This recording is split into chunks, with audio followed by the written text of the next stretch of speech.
¿Qué se puede decir del impuesto a la propiedad inmobiliaria? Ese es un impuesto progresivo, así como el IVA es regresivo o el ITEVIS. El impuesto a la propiedad inmobiliaria es progresivo porque obviamente recae más sobre los más ricos. Ahora bien, tal como existe hoy día, tenemos una exención hasta cerca de 10 millones de pesos. Es decir, si usted tiene propiedades inmobiliarias con un valor que está por debajo de 10 millones de pesos, usted no paga nada. Si está por encima de los 10 millones de pesos, usted paga por la diferencia. Si es 15 millones, usted 15 menos 10, 5, usted va a pagar con una tasa del 1, 50,000 pesos al año. Ese sería el monto. Ahora, ¿qué está proponiendo el gobierno? El gobierno está proponiendo bajarla de 10 a 5 millones de pesos. Y eso obviamente que va a hacer que la tasa efectiva de aquel que tenga, por ejemplo, una vivienda de 10 menos 5 sería 5 millones por 0.01, sería ahora pagar 50,000 pesos. 50,000 pesos sobre los 10 millones sería una tasa de 0.5. Ahora, un contribuyente de 25 millones de pesos, el incremento de la tasa, a diferencia de esta que fue de 0.5 puntos porcentuales, sería de 0.2. Y ante esa situación, ¿qué está sucediendo? Que obviamente está pagando más el más rico, pero el incremento del pago fue mayor. ¿Para quién? Para el que no estaba pagando. Para el que no estaba pagando fue mayor. Entonces, para evitar esto, ¿qué es lo que nosotros recomendamos? Nosotros lo que recomendamos, primero, que la reducción de 10 millones no sea hasta 5, sino que pueda ser, por ejemplo, hasta 7 millones, 8 millones. Es decir, a lo que se determine que ya por encima de ese monto ya no es considerado una persona pobre, ni clase media, baja, ni vulnerable. Si yo hago, por ejemplo, el análisis, y eso ustedes lo pueden hacer también en su casa, por ejemplo, una persona que tenga una vivienda de 10 millones, que haya tomado un préstamo del 70%, esos son 7 millones, y se financie a 20 años con una tasa del 13%. La cuota mensual son 82,000 pesos. 82,000 pesos, vamos a suponer que representa el 30% del total de ingresos. Eso significa al mes un ingreso de 273,000 pesos de esa persona. 273,000 pesos.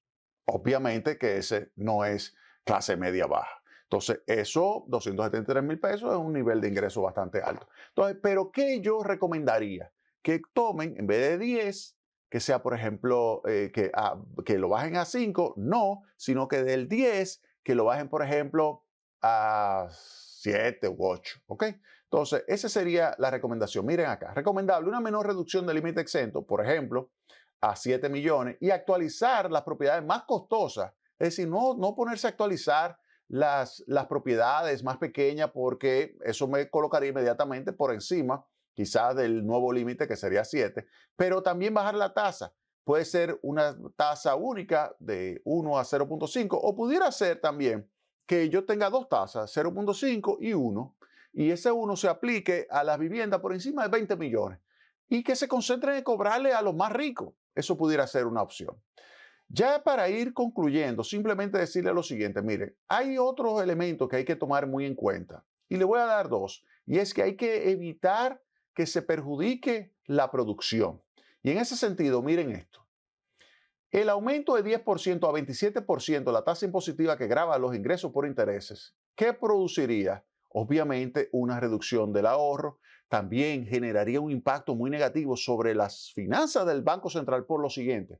El Banco Central paga intereses que ahora mismo, cuando usted los recibe, usted paga un 10%. Si usted tendría que pagar, oigan bien, un 27%, y esos intereses usted lo compara con lo de Hacienda, que no paga impuestos, obviamente que usted, la única forma de quedarse demandando los títulos emitidos por el Banco Central es si sube la tasa de interés del banco. Pero si sube la tasa de interés del banco, significa un aumento del déficit fiscal.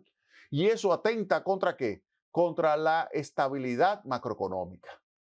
Y también, si hay inestabilidad macroeconómica, eso afecta al crecimiento económico. Entonces, recomendable eliminar esa propuesta de la reforma fiscal. No podemos tener un aumento del 10% a 27% de la tasa impositiva que grava los ingresos por intereses.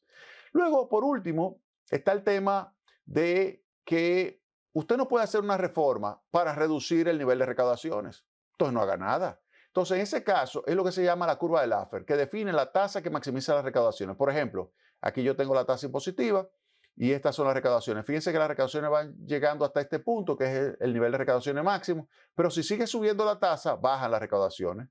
Entonces, eso sucedió, por ejemplo, con los alcoholes.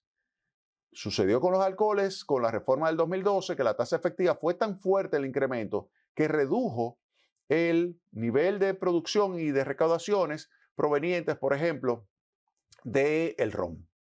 El precio del ron, de la botellilla de ron, si es 100 que cuesta, 60 son impuestos.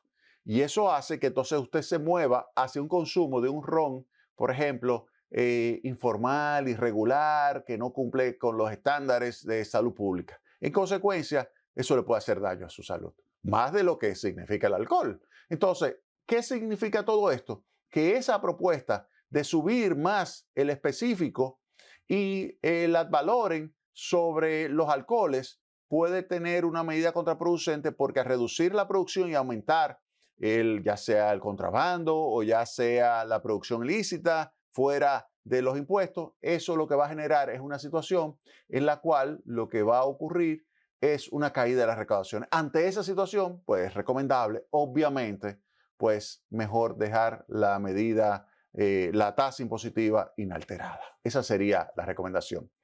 Se nos acabó el tiempo. El próximo sábado tendremos más Tecnopol. Pase un excelente resto del fin de semana.